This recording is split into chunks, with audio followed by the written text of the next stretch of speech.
My God is glorious, and His gospel is glorious.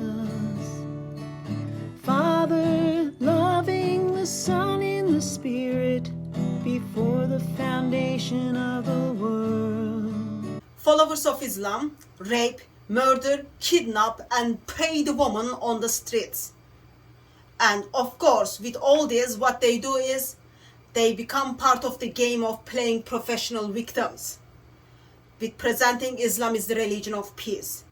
So I've been watching the news and I'm seeing these college students are blocking the school gates for people to enter. I've been watching the news and then seeing how followers of Islam are rejoicing by seeing the suffering of other people. And I believe it all comes from this book. But somehow they are able to convince the whole world that Islam is the religion of peace. Islam is the religion of peace. Islam is the religion of peace because Islam is the religion of peace. This fighting with the Quran speaks is to promote peace. Islam is the religion of peace. This has been taking for 1,400 years. Islam is the religion of peace. Islam is the religion of peace. And last couple of decades, it's become very, very favored phrase. So I'm going to help it out and I'm going to help all the Western idiots.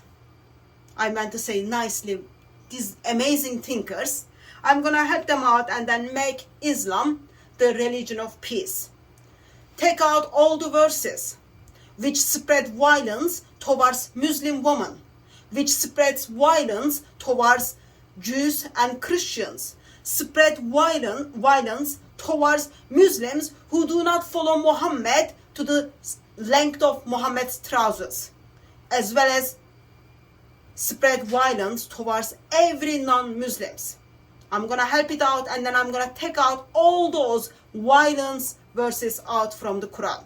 So we will dig into the Quran and then take the verse of swords out. And we will have the religion of peace in our hands. Let's see how long does it take. I am sure it will take less than 1,400 years, or it will take less than a couple of decades.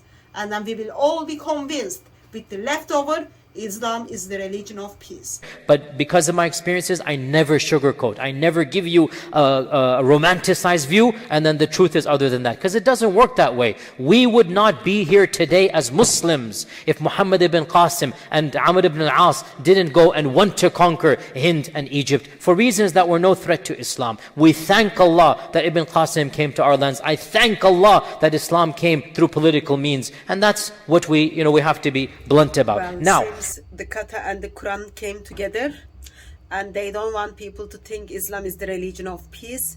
So we are, therefore, first one didn't work. So we are going to do take two of the Quran and take out the violence verses out for Islam to be religion of peace. At that time, to spread it forcefully. We fought, as Muslims, the bigger enemy. You were the bigger enemy. That Islam is a religion of peace. There's a place for violence in Islam. There's a place for jihad in Islam. Yeah, there is the word jihad, but it's like not in the sense of like how they say it. There is mentioned that sense as well. For example, Allah says in the Quran, there's a verse where Allah SWT says, and fight with them with the greater jihad. And what's the context? There's the physical combat and there's the offensive combat, which is if you're propagating and spreading Islam. Now, well, first round didn't work well because Qatar and Quran came together and then they fight it against us to make a point that actually Islam is not the religion of peace. We had to do second round, and in second round, yes, we got it.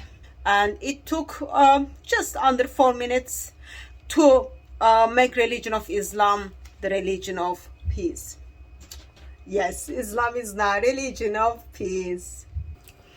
So this is the Quran, book of religion of peace. I can join the club and then comfortably say yes, Islam is the religion of peace, because I took out nicely all the sword verses. See, you can't even read the glorious Quran now, and it's all fine. It's all fine. And what we have is, I believe I am doing my part helping you to get rid of this book and replace, of course, this ideology with the teachings of Lord Jesus Christ, the one who lay his life down on the cross for humanity, the one who calls you to himself, the one who offers you place in the bosom of his Father, the one who loves you enough to get to that cross and then say, I love you from everlasting to everlasting, turn to me and have peace.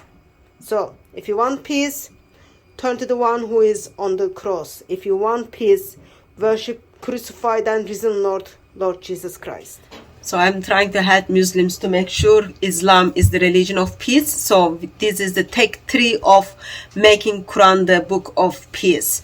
So not that is only holes in the narrative, but now it is going to be swordless Quran. Why you have to fight them is because they are Jews and Christians.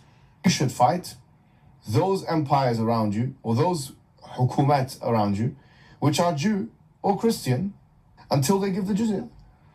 That's fine. That we already know Islam allows. And then the howness of that is in the hadith. The three options that they're given: either you give the jizya, or you do this, or you do that. Yeah, we're not apologetic about that point. That is truth. Islam is a warrior religion in many ways, and it's unapologetically so. It's about expansion, it's about conquest and so on. Your religion has to have an expansionist element. So then therefore there is no situation or conceivability of peace being made between Muslims and non-Muslims. Far from Dar al-Harb, there can never be a permanent treaty. Islamic narratives has holes in it, and now Quran is swordless. It's all fit together. Islam is the religion of peace.